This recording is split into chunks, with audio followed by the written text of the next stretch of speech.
T'es sourd ou quoi? Lança la maîtresse du millionnaire, avant de pousser la mascotte en plein centre commercial.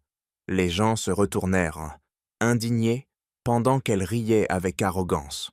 Elle ne se doutait pas une seconde que la personne qu'elle venait d'agresser était la véritable épouse de son amant, cachée derrière un costume pour gagner sa journée. Sous le masque, la femme resta immobile, avalant l'humiliation pour une seule raison.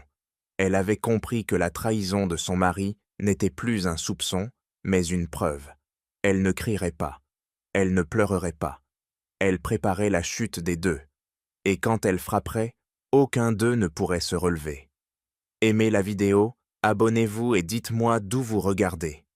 Namira Kasai se tenait immobile sous le lourd costume de Père Noël, entourée par les éclats de rire des enfants qui se pressaient autour d'elle. Elle était une femme d'une douceur tranquille, au regard attentif, et elle avait accepté ce travail temporaire pour aider une amie qui manquait de personnel. Malgré la chaleur étouffante du costume, elle gardait un sourire bienveillant, déterminée à accomplir cette petite mission avec soin.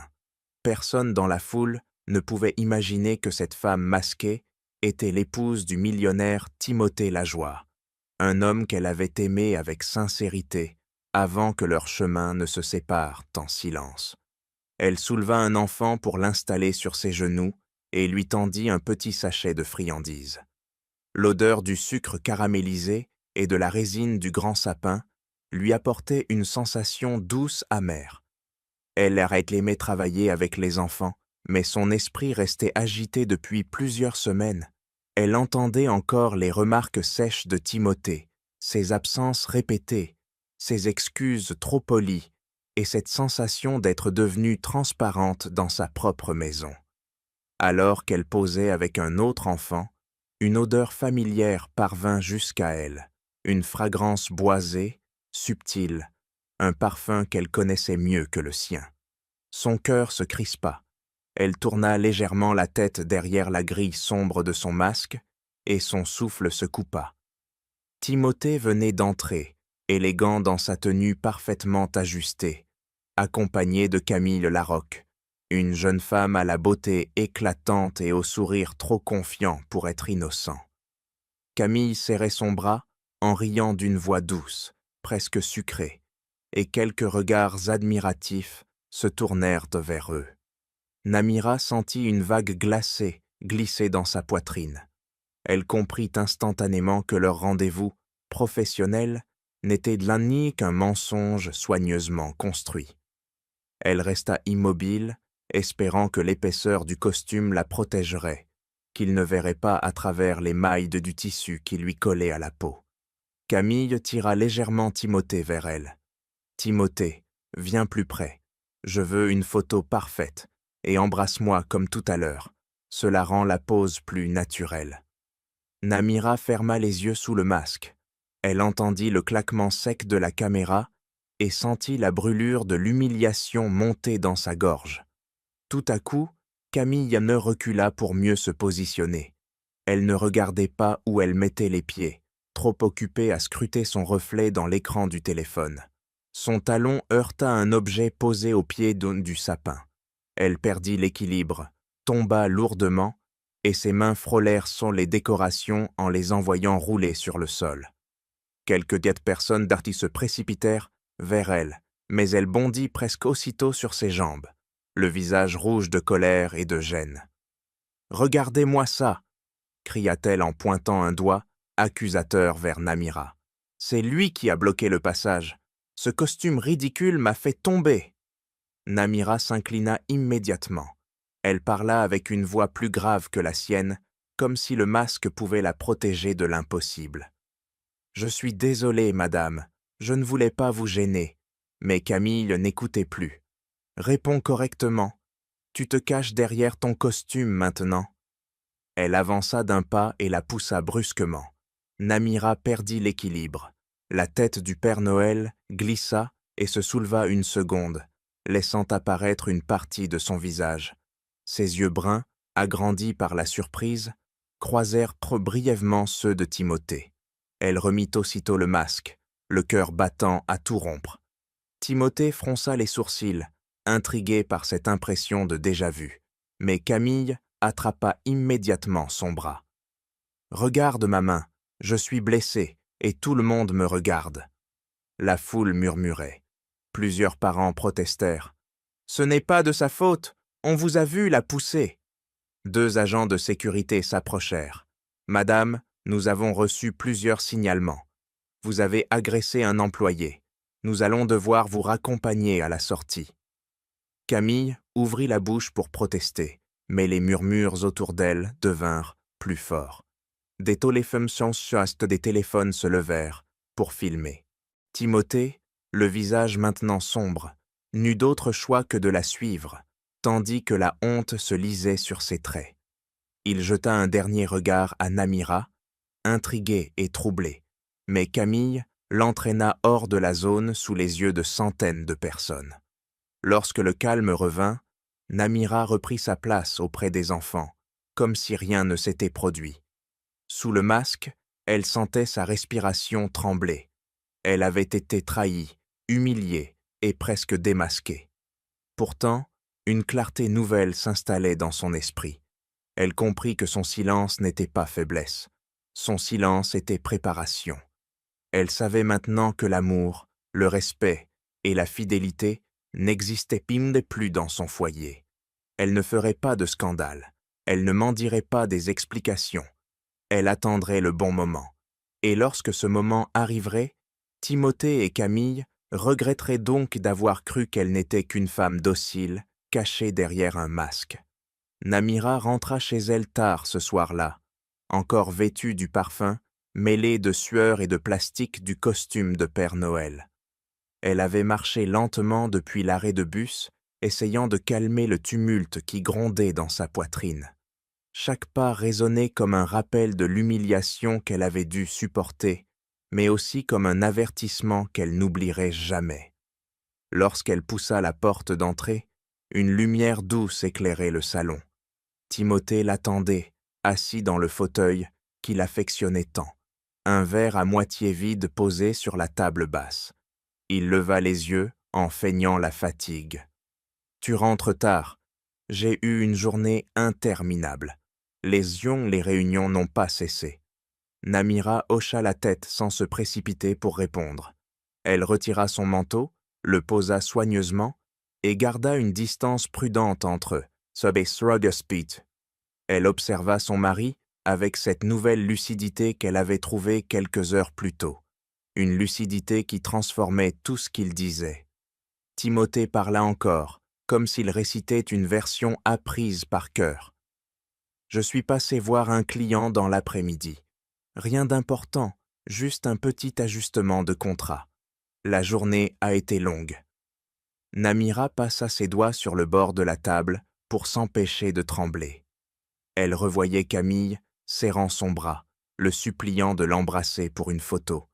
Elle se souvenait de son parfum, de son rire nerveux quand elle s'était relevée après sa chute, et de la manière dont Timothée avait essayé de cacher sa gêne après que la sécurité les avait escortés dehors. Elle répondit calmement. « J'espère que ta journée s'est bien passée malgré tout. » Il la regarda brièvement, surpris que sa voix soit aussi douce. « Tu as l'air fatigué, tu devrais te reposer, tu fais trop de petites choses inutiles. Concentre-toi sur la maison, c'est mieux pour nous. » Ces mots, qu'il prononçait souvent avec une fausse bienveillance, prirent, cette fois, une tonalité plus tranchante. Namira sentit une pointe de colère, mais elle la retint. Son silence n'était plus celui d'une femme effacée. C'était un silence qui observait et qui retenait. Après une brève conversation, Timothée monta à l'étage pour prendre une douche. Dès qu'elle entendit l'eau couler, Namira sentit une impulsion irrésistible. Quelque chose au fond d'elle lui disait qu'il fallait agir avant que son courage ne se dissolve dans la fatigue. Elle s'avança vers le bureau, alluma discrètement l'ordinateur familial et prit une profonde inspiration. Elle se souvenait des conseils de son amie d'enfance, Maëlys Girard, une ancienne comptable rigoureuse qui savait reconnaître les dépenses suspectes d'un simple regard. C'était elle qui avait appelé Namira quelques jours plus tôt en lui disant « J'ai vu le nom de Timothée dans des mouvements financiers étranges. Je ne veux pas t'alarmer, mais vérifie quand même. » Namira n'avait pas voulu y croire. Timothée avait toujours été un homme secret, mais elle n'imaginait pas qu'il cacherait autre chose qu'un rendez-vous de travail. Maintenant qu'elle savait la vérité sur Camille, les mots de Maëlys résonnaient autrement. Elle tapota rapidement sur le clavier. Les dossiers comptables se succédèrent, froids et impitoyables. Elle ouvrit un document, puis un autre, et une succession de dépenses apparut. Dîner coûteux, inscrit sous « frais professionnels », séjour dans des hôtels luxueux, soi-disant destinés à des déplacements stratégiques, bijoux étiquetés comme « cadeaux d'affaires ». Chaque ligne lui arrachait un peu d'air. Elle sentit ses mains devenir moites, mais elle continua de lire, méthodiquement, comme si elle suivait un fil qui la conduirait enfin vers la vérité complète. Elle trouva une série de virements vers un nom qu'elle connaissait trop bien, Camille Larocque. Ces sommes justifiées par des codes internes la firent reculer dans le fauteuil. Elle comprit que Timothée ne l'avait pas seulement trahie sur le plan sentimental. Il avait utilisé des fonds partagés pour financer sa double vie. Elle posa une main sur sa bouche pour retenir un sanglot, mais parvint à reprendre son calme. Elle savait que s'effondrer à cet instant lui ferait perdre la seule chose qu'elle n'était pas prête à lâcher, sa dignité. Elle prit son téléphone et photographia les documents les uns après les autres, puis copia les fichiers dans un dossier secret. Elle n'entendit pas l'eau s'arrêter à l'étage. Elle n'entendit pas les pas lourds de Timothée dans le couloir. Elle tressaillit lorsqu'il apparut soudain dans l'encadrement de la porte, torse encore humide et serviette autour de la taille. « Qu'est-ce que tu fais ici ?» demanda-t-il, la voix légèrement tendue. Namira fit glisser rapidement une fenêtre sur l'écran pour la remplacer par un dossier d'images. « Je cherchais des photos pour un album. Je voulais trier un peu. » Timothée s'approcha, posa un regard distrait sur l'écran, puis sembla se détendre. « Tu adores ce genre de choses. Tu t'occupes mais toujours si bien de ces détails. » Il caressa brièvement son épaule avant de sortir, comme si de rien n'était. Namira resta seule dans le bureau, les doigts engourdis, mais l'esprit plus clair que jamais. Elle venait de franchir une ligne invisible, une ligne qui séparait l'ignorance consciente de la détermination silencieuse. Elle savait que retrouver la vérité ne suffirait pas. Il faudrait agir au moment précis où Timothée penserait qu'elle était encore sous son contrôle. Ce soir-là, lorsqu'elle se coucha à côté de lui, elle entendit le bourdonnement discret de son téléphone, des messages furtifs qu'il effaçait aussitôt. Elle ne chercha pas à lire par-dessus son épaule. Elle se contenta de s'allonger, les yeux ouverts dans l'obscurité, et de laisser naître en elle une conviction nouvelle. Elle ne riposterait pas dans un accès de colère. Elle ne gâcherait pas son avenir en criant la vérité sans preuve solide. Elle attendrait, elle observerait, et lorsque le moment viendrait, elle frapperait d'une manière qu'il n'oublierait jamais. Les jours qui suivirent furent marqués par un changement subtil, mais constant dans l'attitude de Timothée. Namira le sentait s'éloigner un peu plus chaque matin, comme si la présence de sa femme lui rappelait une responsabilité dont il voulait se libérer. Il rentrait tard, repartait tôt, évitait les conversations trop longues et répondait par des phrases de brève qui fermaient donc toute tentative de rapprochement. Namira observait chacun de ses gestes avec une attention accrue, consciente que cet éloignement n'était pas un simple hasard, mais une étape calculée vers quelque chose qu'elle redoutait depuis longtemps.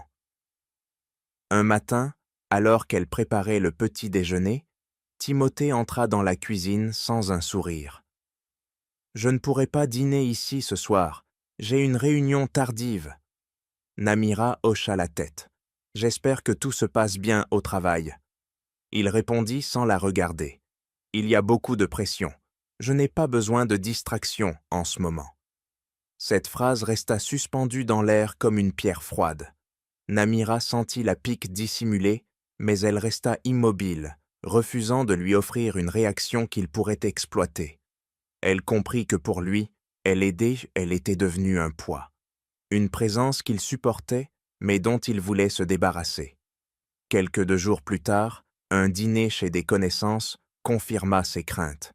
Timothée avait accepté de s'y rendre sans consulter Namira, et lorsqu'elle proposa de l'accompagner, il répondit « Ce n'est pas nécessaire, ce sont des discussions professionnelles, tu t'ennuierais ». Elle insista légèrement, mais il mit fin à l'échange d'un geste agacé. « Je préfère y aller seule ». Ce soir-là, Namira resta à la maison. Elle tenta de se concentrer sur un dessin qu'elle avait commencé, mais son esprit revenait constamment vers l'image de Timothée, entrant dans une salle pleine d'inconnus, souriant, parlant, vivant une vie où elle n'existait plus. Elle ressentit une douleur sourde dans la poitrine. Elle savait qu'il ne s'agissait pas seulement de Camille. Il y avait quelque chose de plus profond, une volonté d'effacer leur histoire. Lors d'un autre événement, une réception plus intime organisée par un couple d'amis, Timothée accepta qu'elle l'accompagne, mais uniquement par convenance sociale. Dès leur arrivée, il s'éloigna d'elle pour rejoindre des collègues. Namira resta près du buffet un moment, observant les échanges autour d'elle. Certains regards se posèrent sur elle, remplis d'une compassion maladroite qui lui donna envie de disparaître. Elle comprit que des rumeurs circulaient, déjà que l'éloignement de Timothée n'avait pas échappé aux autres. Une femme, qu'elle connaissait vaguement pour l'avoir vue lors de précédentes soirées, s'approcha d'elle. « Tu vas bien, Namira ? On ne te voit plus beaucoup. » Namira força un sourire. « Je vais bien, merci. » La femme ajouta d'un ton trop doux pour être honnête. « Le travail de Timothée est certainement épuisant. Il doit être débordé. » Namira entendit la vraie question cachée derrière cette remarque. Elle se contenta d'acquiescer, puis s'éloigna avec une excuse polie. Elle se réfugia dans un coin de la salle où elle pouvait observer Timothée sans être vue. Il riait avec un éclat qu'elle n'avait pas entendu depuis longtemps. Il semblait léger, détendu, presque rajeuni. Elle ressentit une douleur lancinante. Elle réalisa que l'homme qu'elle avait aimé n'avait jamais cessé d'exister. Il avait simplement choisi de réserver cette version de lui-même à une autre femme. Plus tard dans la soirée, Timothée revint vers elle. « Tu es prête ? Il se fait tard. » Elle acquiesça et le suivit sans un mot. Une fois dans la voiture, il alluma la radio, empêchant toute conversation. Le silence pesait lourdement entre eux, mais Namira décida de ne pas le rompre. Elle savait qu'il cherchait une occasion de lui annoncer quelque chose, et elle voulait qu'il fasse le premier pas. Ce moment arriva quelques jours plus tard. Timothée s'assit face à elle dans le salon, le visage fermé, mais pas hostile. « Je pense qu'il serait bon que nous prenions un peu de distance. J'ai besoin de me concentrer sur ma carrière et j'ai l'impression que cette situation devient trop compliquée. » Namira sentit le sol se dérober sous ses pieds. « Distance ?» Il soupira comme s'il parlait d'une évidence. « Oui, une séparation temporaire. Juste le temps de remettre les choses en ordre. Cela ne veut pas dire que tout est fini. » Ces mots la frappèrent comme un coup invisible. Elle comprit immédiatement que Timothée cherchait à se libérer d'elle avant d'officialiser ses projets avec Camille. Il disait vouloir de l'espace, mais ce n'était qu'une version polie de la vérité. Il voulait l'effacer. Namira se leva lentement. Elle ne voulait pas montrer ses larmes, même si elle menaçait de brûler sa peau. « Si c'est ce que tu veux. » Timothée sembla surpris par sa docilité soudaine. Il s'attendait peut-être à une scène, mais Namira avait dépassé ce stade. Elle ne donnerait plus à personne le pouvoir de la voir brisée. Quelques heures plus tard, elle se réfugia dans la salle de bain, ferma la porte et laissa son corps s'affaisser contre le carrelage froid. Les sanglots vinrent, lents d'abord, puis incontrôlables. Elle pleura pour tout ce qu'elle avait perdu, pour ce qu'elle avait accepté, pour le temps qu'elle ne récupérerait jamais. Entre ses doigts tremblants, elle serra le masque du Père Noël qu'elle avait rapporté chez elle. L'objet devint un rappel brutal de sa douleur, mais aussi de sa prise de conscience. Lorsqu'elle reprit son souffle, elle se redressa et s'essuya le visage. Elle pensa à Maëlys, sa voix, ses avertissements. Elle pensa aux documents qu'elle avait sauvegardés. Elle pensa à la femme qu'elle devait devenir pour survivre. Ce soir-là, elle envoya un message à Maëlys. « J'ai besoin d'aide, je dois parler à quelqu'un de confiance. » Maëlys appela presque immédiatement, et sa voix chaleureuse fut un baume pour Namira. Elle lui parla de la séparation, de Camille, des dépenses suspectes. Maëlys l'écouta attentivement avant de prononcer un nom qui changea tout. « Tu dois voir maître Lucien Marchand. Il est droit, intelligent, et il ne se laisse intimider par personne. » Quand Namira raccrocha, elle regarda son reflet dans le miroir. Ses yeux étaient encore rouges, mais une détermination nouvelle commençait à s'éveiller. Elle comprit qu'elle ne subirait plus. Elle se tiendrait debout, même si tout autour d'elle semblait vouloir s'effondrer. Namira se réveilla tôt le lendemain, l'esprit embrumé, mais animé d'une détermination nouvelle. Elle avait passé une nuit presque blanche à réfléchir à tout ce qui s'était effondré autour d'elle. Pourtant, au milieu de ce chaos intérieur, un fil de lucidité l'avait guidée jusqu'à la décision de rencontrer maître Lucien Marchand, l'avocat recommandé par Maëlys. Elle savait que cette rencontre pourrait changer le cours de sa vie et elle tenta de rassembler suffisamment de courage pour franchir cette étape. Elle prépara un dossier avec les documents qu'elle avait pu réunir, quelques captures d'écran, plusieurs copies de relevés bancaires suspects et un résumé manuscrit des comportements incohérents de Timothée au fil des derniers mois. Elle rangea le tout dans une grande enveloppe, puis inspira profondément pour calmer les battements rapides de son cœur. Au moment où elle s'apprêtait à sortir, son téléphone vibra avec un message de Maëlys. « Tu vas y arriver. Lucien est honnête et très compétent. Ne laisse pas la peur te retenir. » Namira répondit par un bref remerciement. Elle éprouvait une gratitude immense envers son ami, mais elle craignait que ses émotions ne débordent si elle en disait davantage. Elle n'avait pas encore la force d'affronter une conversation plus longue.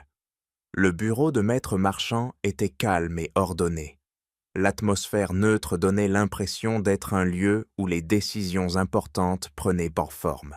Lorsque la secrétaire invita Namira à entrer, elle sentit ses mains devenir moites, mais elle marcha avec une posture droite pour se convaincre qu'elle était prête. Lucien Marchand se leva pour l'accueillir.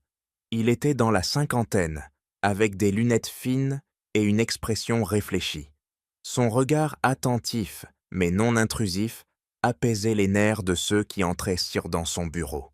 « Madame Cazaille, je vous en prie, installez-vous. » Sa voix posée donna à Namira envie de croire qu'il pourrait réellement l'aider. Elle s'assit et posa l'enveloppe devant elle. « Merci de me recevoir si vite, maître. Maëlys m'a parlé de vous et m'a expliqué que la situation est urgente. Dites-moi tout ce que vous pouvez. » Namira raconta lentement, en choisissant soigneusement ses mots. Elle parla du soir où elle avait découvert Timothée au centre commercial, du rôle qu'elle jouait en portant le costume de Père Noël, du comportement agressif de Camille, et de la manière dont elle avait dû cacher son visage pour éviter que son mari ne la reconnaisse. Elle décrivit ensuite l'éloignement progressif de Timothée, les mensonges répétés, les dépenses douteuses trouvées sur l'ordinateur et la proposition récente d'une séparation temporaire. Lucien écouta sans l'interrompre, prenant des notes rapides mais précises. Lorsque Namira exposa les documents, il examina chaque page avec une attention méticuleuse. Après un long moment de silence, il referma l'enveloppe et croisa les mains devant lui. « Madame Cazaille, je vais être direct. Ce que vous décrivez dépasse largement le cadre d'un simple conflit conjugal. Votre mari utilise des fonds communs pour financer une relation extra-conjugale.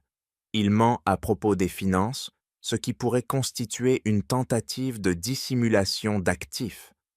Vous êtes en position vulnérable si vous ne réagissez pas vite, mais vous avez déjà rassemblé des éléments importants. Namira sentit un mélange de soulagement et de terreur. Je ne veux pas perdre tout ce que j'ai construit en suivant sa carrière. Je ne veux pas non plus provoquer un scandale inutile. Je comprends. Vous n'êtes pas obligé d'agir publiquement. Il existe des stratégies qui vous permettent de protéger vos droits sans vous exposer. Cependant, il est essentiel de ne montrer aucun signe de méfiance à votre mari pour l'instant. S'il se rend compte que vous savez quelque chose, il aura le temps de cacher ou transférer des ressources. Namira hocha lentement la tête. Que dois-je faire? Continuez à rassembler des preuves. Gardez un comportement normal. Et surtout, ne mentionnez pas Camille, le centre commercial ou les dépenses suspectes. Plus vous paraîtrez calme, plus il se sentira en sécurité, et plus vous pourrez agir efficacement. Un silence lourd suivit. Namira serra les mains sur ses genoux. Parfois, je me sens ridicule d'avoir tout accepté sans poser de questions. Lucien répondit avec une douceur rare dans son métier. Ce n'est pas une faiblesse de faire confiance à la personne que l'on aime. C'est un engagement. La faute n'est pas à vous. Ces mots touchèrent Namira bien plus qu'elle ne l'aurait imaginé. Une chaleur inattendue monta dans sa poitrine, comme un souvenir d'un respect qu'elle n'avait plus ressenti depuis des mois. Après avoir défini une première stratégie, Lucien lui parla d'une journaliste du nom d'Élise Caron, spécialisée dans les affaires mettant en lumière les abus de pouvoir. Je ne dis pas que vous devrez la contacter tout de suite. Toutefois, si un jour vous décidez de donner de l'ampleur à l'affaire, elle saura vous guider. Pour l'instant, concentrez-vous sur la collecte de preuves et sur votre sécurité. Quand la rencontre se termina, Namira se sentit épuisée mais moins perdue. Elle sortit du bureau avec l'impression que quelque chose en elle venait de se redresser, comme si elle avait retrouvé un morceau d'elle-même qu'elle croyait disparu. Le soir, Timothée rentra tard.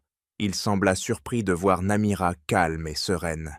« Tu n'as pas l'air contrariée, Sandra, aujourd'hui. » Elle répondit sans détourner le regard. « Je me suis occupé, j'ai réfléchi. » Il hocha la tête, rassuré par son attitude apaisée, sans imaginer une seule seconde que sa femme avait passé la journée à établir les fondations d'un plan qu'elle ne comptait plus abandonner.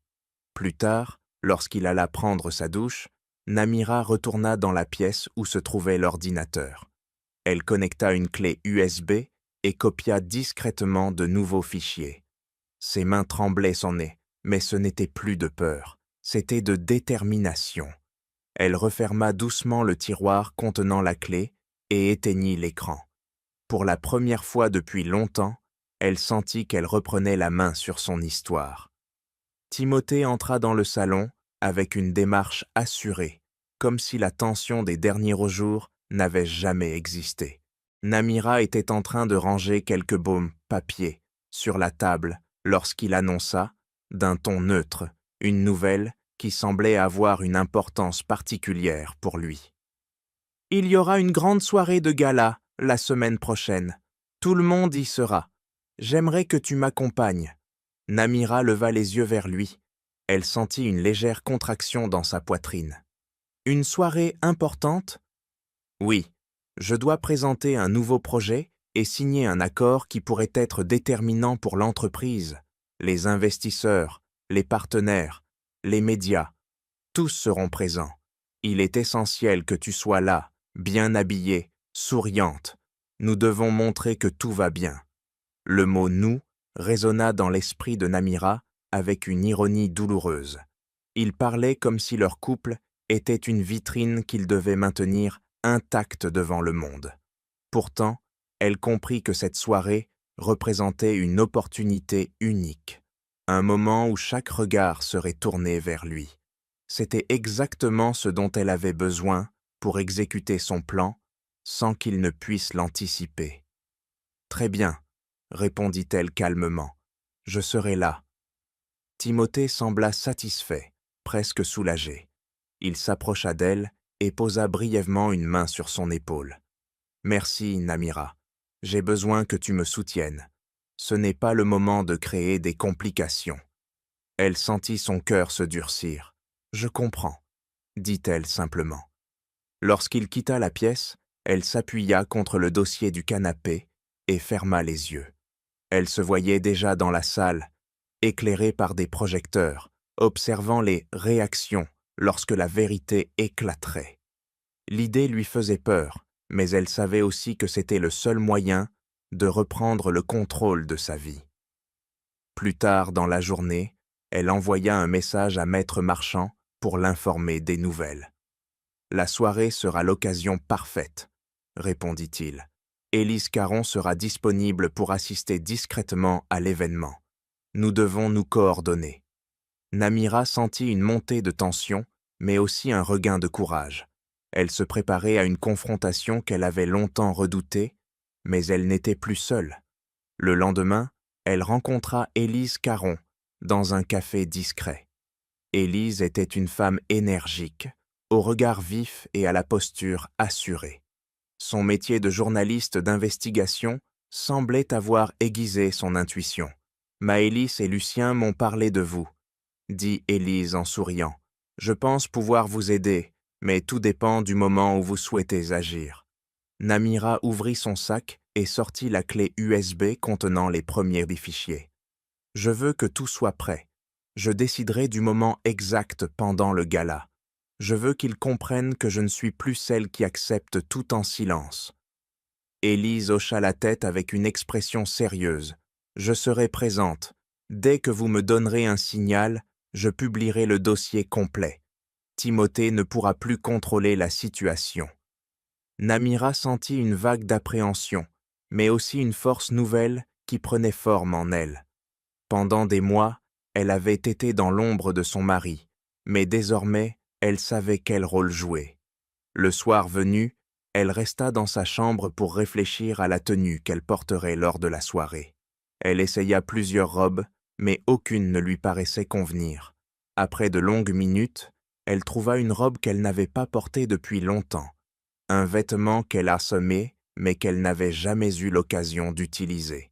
La coupe élégante soulignait son allure, avec une simplicité qui lui ressemblait. Lorsqu'elle l'enfila, elle se regarda dans le miroir et sentit une émotion étrange. Elle avait l'impression de se retrouver enfin. Les jours précédant le gala furent marqués par des échanges froids avec Timothée. Il semblait préoccupé, nerveux même, mais il ne partageait des riens avec elle. Namira demanda parfois « Tu es sûr que tout va bien pour la soirée ?» Chaque fois, il esquivait. « Ne t'inquiète pas pour ça. Ton rôle est simple. Sois calme, sois élégante, et laisse-moi gérer le reste. » Ces phrases confirmaient ce qu'elle savait déjà. Pour lui, elle n'était qu'une image, une silhouette silencieuse destinée à renforcer son prestige. Elle serra discrètement les poings après chaque remarque, mais continua à jouer le rôle de la femme docile qui l'attendait. La veille du gala, elle retrouva Maëlys pour un court rendez-vous. « Tu es certaine de vouloir aller jusqu'au bout ?» demanda son amie d'une voix douce. « Je ne peux plus supporter de vivre comme ça, » répondit Namira. « Il doit comprendre que je ne suis pas un accessoire dans sa vie. » Maëlys prit sa main. « Alors tu n'es plus seule, nous sommes de plusieurs à t'aider. » Lorsque Namira rentra chez elle ce soir-là, elle découvrit Timothée debout dans l'entrée, la regardant avec suspicion. « Tu es sortie ?»« Oui, j'avais besoin de prendre l'air. » Il la dévisagea un instant, puis détourna le regard. « Sois prête pour demain, c'est important pour moi. » Namira répondit avec calme. « Je serai prête. » Une fois seule dans la chambre, elle ouvrit son tiroir et vérifia la présence de la clé USB contenant toutes les preuves. Elle la glissa dans une pochette discrète qu'elle garderait avec elle le lendemain. Elle s'assit ensuite au bord du lit, les mains jointes, observant la silhouette sombre de la pièce. Elle ne tremblait plus. Elle savait que l'heure approchait et que le masque que Timothée portait depuis trop longtemps tomberait devant tous ceux qu'il voulait impressionner. Pour la première fois depuis des mois, Elle respira profondément et sentit un calme puissant envahir son corps. Demain, tout changerait. La soirée tant attendue arriva plus vite que Namira ne l'aurait cru. Elle se tenait devant le miroir, ajustant une dernière fois sa robe. Elle gardait une allure calme, mais son cœur battait avec une intensité qu'elle n'avait jamais ressentie auparavant. Elle glissa discrètement la clé USB dans une petite pochette qu'elle fixa à l'intérieur de son sac. Ce simple geste lui rappela que, pour la première fois depuis longtemps, elle ne se présentait pas comme une compagne silencieuse, mais comme une femme prête à défendre sa vérité. Lorsqu'elle descendit les escaliers, Timothée l'attendait déjà. Il semblait satisfait de son apparence, bien que son sourire manquât de chaleur. « Tu es parfaite », dit-il d'un ton qui ressemblait davantage à une appréciation esthétique qu'à un compliment affectueux. « Merci », répondit-elle sans trembler. Il lui tendit son bras et elle s'y accrocha avec une neutralité calculée. À leur arrivée, une foule élégante les accueillit. Timothée adoptait les expressions qu'il réservait au public: confiance, ambition et fausse bienveillance. Namira observait attentivement tout ce qui l'entourait. Elle aperçut Élise Caron, près du bar, conversant avec un petit groupe. Leur regard se croisa un bref instant, assez longtemps pour qu'Élise hoche discrètement la tête. Lucien, lui, se tenait près de l'équipe technique, déguisant sa vigilance sous un air détendu. Timothée saluait les invités avec aisance. « Bonsoir, merci d'être venu », répétait-il à plusieurs reprises. Namira restait près de lui, offrant un sourire poli lorsque nécessaire. Elle sentait son rôle d'apparence peser sur elle, mais elle savait que ce masque-là n'allait pas durer. Un peu plus loin, Camille fit son entrée. Elle portait une robe flamboyante, choisie pour attirer les regards. Son poignet arborait un bracelet que Namira reconnut immédiatement, car elle avait vu la facture cachée sous un faux nom dans les documents de Timothée. Camille s'approcha du couple avec un sourire qui se voulait innocent, mais son regard trahissait une arrogance claire. « Bonsoir, Timothée », lança-t-elle d'une voix douce, comme si la présence de Namira n'était qu'un détail. Timothée répondit avec un ton parfaitement contrôlé. « Bonsoir, Camille, vous êtes ravissante ce soir. » Namira sentit un frisson glacé lui parcourir l'échine, mais elle resta immobile, comme si ses mots glissaient sur une surface devenue imperméable. Camille l'ajouta: « J'espère que tout se passera bien pour la présentation. Beaucoup de gens ont de grandes attentes. Tout se passera comme prévu, » répondit Timothée, confiant. Namira détourna légèrement le regard, consciente qu'elle atteignait la limite de ce qu'elle pouvait supporter sans réagir. Elle inspira profondément et chercha Élise du regard. La journaliste s'était rapprochée, comme si elle percevait la tension entre les trois protagonistes. Peu après, les lumières s'atténuèrent et un organisateur invita les invités à prendre place. Timothée fit un signe discret à Namira avant de rejoindre la SC. Elle s'installa au premier rang, les mains jointes sur ses genoux. Elle ressentait un mélange étrange de peur et d'assurance. Elle savait qu'à tout moment, elle devrait franchir une frontière irréversible. Sur ce scène, Timothée attrapa le micro avec l'aisance d'un homme habitué à être admiré. « Mesdames et messieurs, merci d'être ici ce soir. Cette soirée représente un tournant important. Nous allons célébrer la transparence, l'intégrité et l'avenir. » Le mot « intégrité » résonna dans la tête de Namira comme une provocation. Elle se tourna discrètement vers la cabine technique où Lucien se trouvait. Il tenait entre ses doigts une petite clé qu'il inséra dans la console, au moment précis où Timothée commençait une nouvelle phrase. La grande projection derrière lui cligna brièvement. Timothée se retourna, surpris, mais continua à parler. « Comme vous le savez, mon équipe et moi avons travaillé. » La projection changea une seconde fois, puis une image apparut de manière nette et incontestable. Timothée dans une boutique, attachant un collier autour du cou de Camille. La salle se figea. Les invités se penchèrent en avant, certains échangeant un regard choqué. Timothée perdit le fil de son discours. « Coupez ça », murmura-t-il. Puis il répéta plus fort, « Coupez ça immédiatement ». Mais la vidéo suivante s'enchaîna automatiquement. On y voyait différents relevés de comptes, des factures détaillées, puis des messages dans lesquels Camille remerciait Timothée pour les cadeaux payés discrètement. Les réactions commencèrent à se multiplier. « Ce n'est pas possible. Il a utilisé les fonds de l'entreprise. Il s'est servi du budget de représentation. » Timothée recula d'un pas, les lèvres tremblantes. « Il y a une erreur, ce n'est pas ce que vous croyez. » Namira se leva lentement. Chaque souffle dans la salle semblait s'arrêter en même temps qu'elle. Elle marcha vers la scène avec une maîtrise qui la surprit elle-même. Timothée l'observa, les yeux écarquillés. « Namira, ne fais pas ça. Parlons-en plus tard. » Elle le dépassa sans répondre et saisit le micro posé sur le pupitre. Sa voix resta calme, même si son cœur battait très vite. « Ces images ne sont pas des erreurs, je les ai rassemblées une par une. Pendant des mois, j'ai cru que mon silence sauverait ce mariage.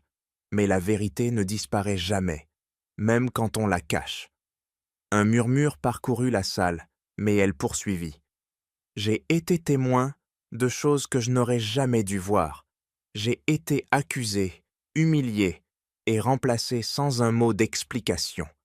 Ce soir, je ne me bats pas contre quelqu'un, je me bats pour moi-même. » Timothée s'avança, mais elle recula de 2 pas. « Je ne crie pas et je ne détruis rien, je montre simplement ce qui est. » Elle se tourna vers le public. « Je demanderai le divorce, je laisserai la justice déterminer ce qui doit être fait.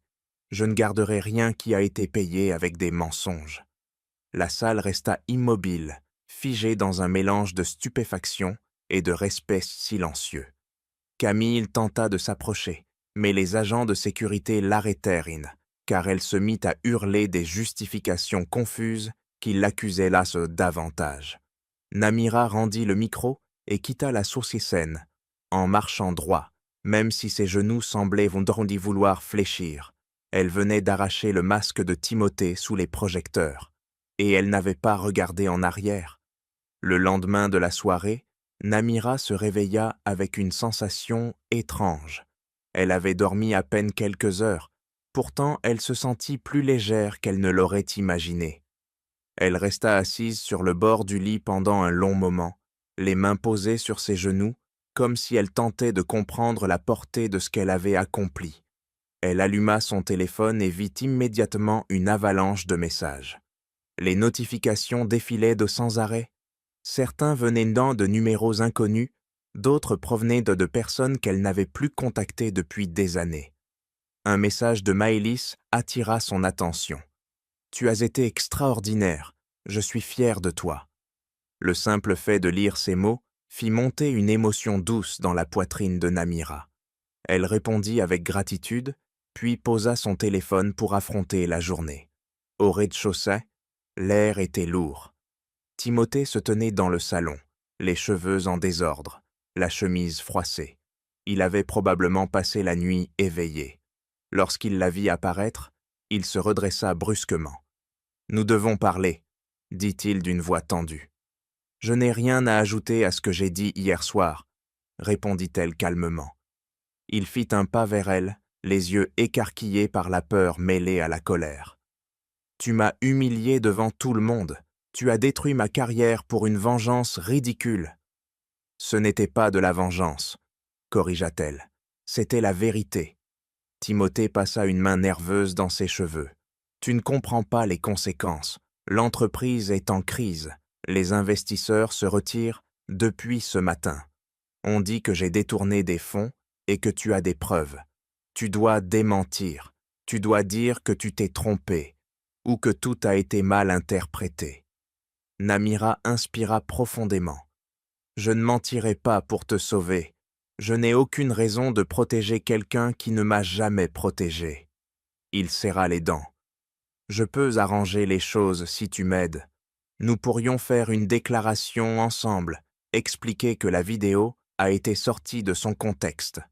Non, répondit-elle sans hésitation. Mon silence t'a déjà donné trop de pouvoir. Tu devras répondre de tes actes, comme tout le monde.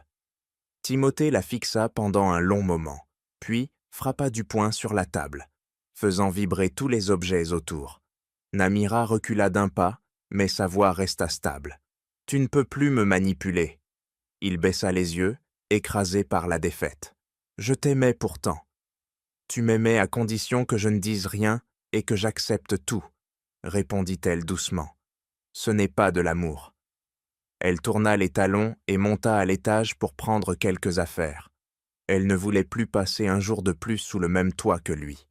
Une fois sa valise prête, elle descendit et trouva Timothée assis sur le canapé, les mains dans les cheveux, comme un homme dont le monde venait de s'effondrer.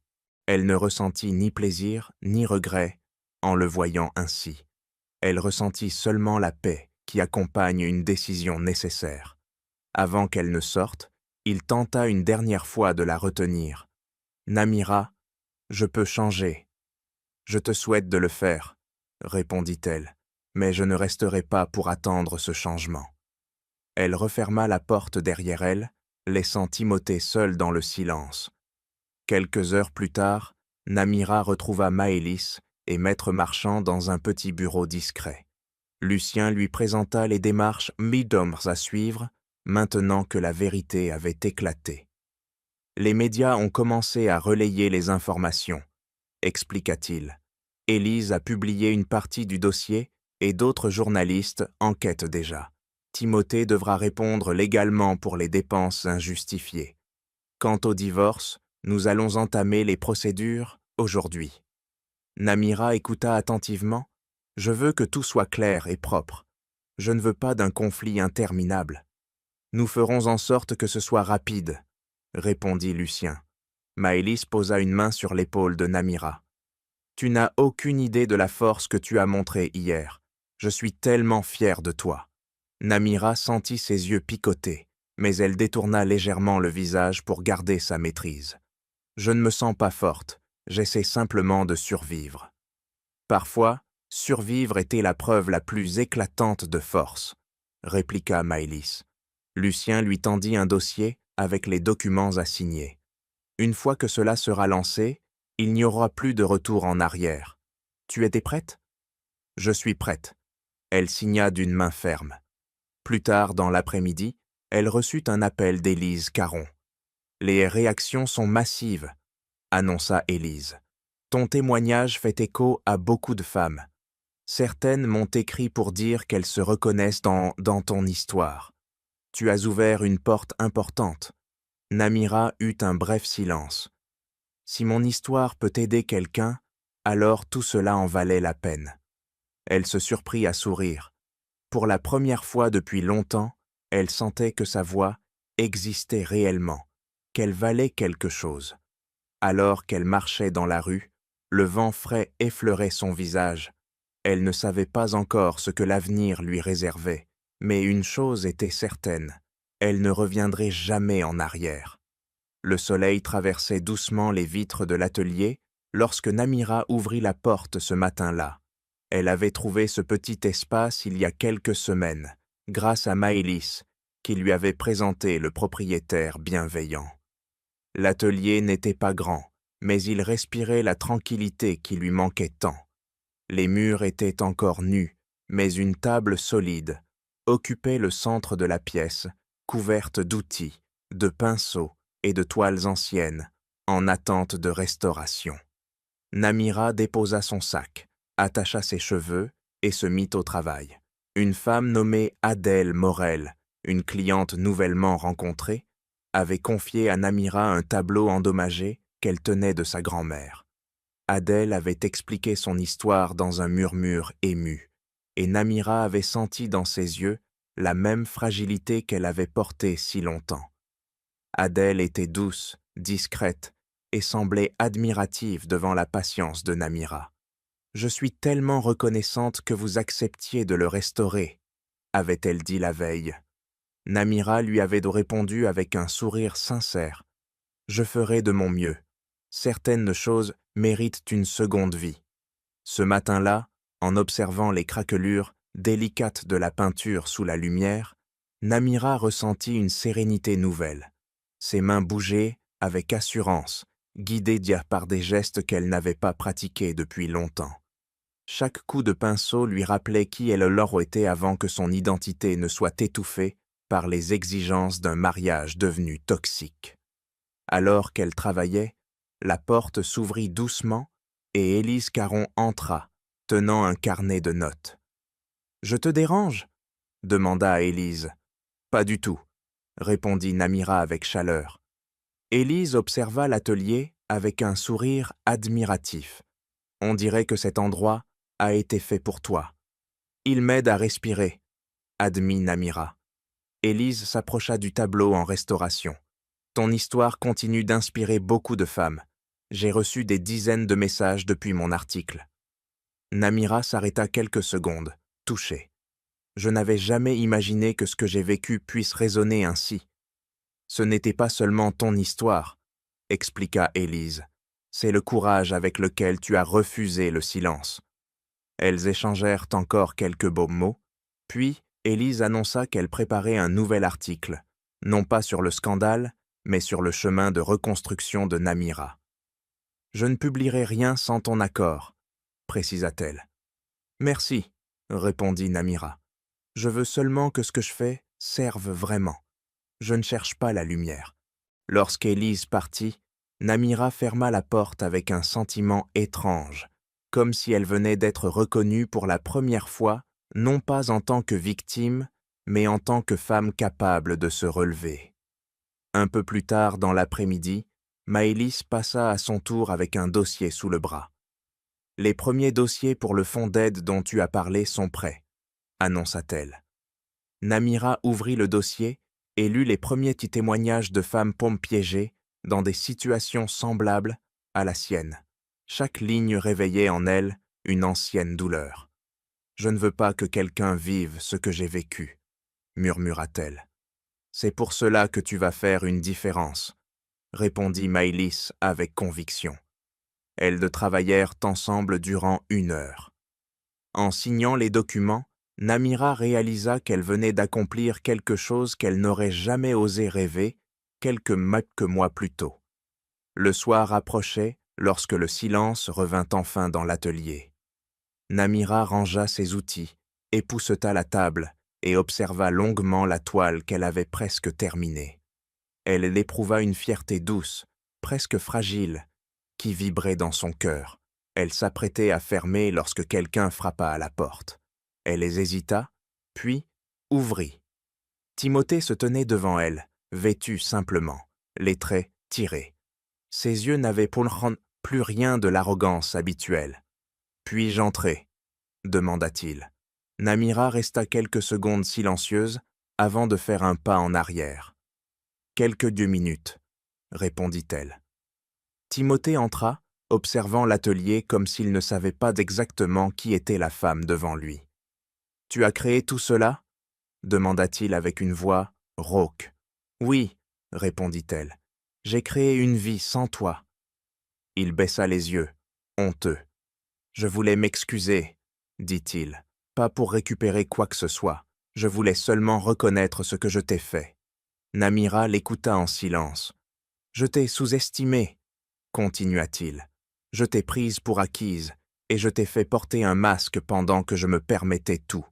Je suis désolé. » Elle sentit une légère crispation dans sa poitrine, mais aucune envie de revenir en arrière. « Ton excuse compte, » dit-elle calmement, « mais elle ne change pas le passé. »« Je ne te demande pas de me pardonner, » ajouta Timothée. « Je voulais simplement te le dire, en face. » Elle hocha la tête. « Merci d'être venu. Maintenant, tu peux avancer. Et moi aussi. » Il acquiesça, leva brièvement les yeux vers elle, puis quitta l'atelier sans un mot de plus. Namira resta immobile un moment, puis referma la porte doucement. La nuit tomba et l'atelier s'illumina sous les lampes chaudes. Elle s'assit à sa table, ses mains reposant sur la surface lisse du bois. Elle repensa à la journée où elle s'était retrouvée déguisée en Père Noël, humiliée, poussée, silencieuse. Ce souvenir, autrefois douloureux, lui semblait désormais lointain, comme une ancienne version d'elle-même qui avait cessé d'exister. Elle sourit doucement. Elle avait reconstruit sa vie sans masque, sans peur, sans dépendance. Elle était devenue celle qu'elle aurait dû être depuis longtemps. Et pour la première fois, elle se sentit complètement libre.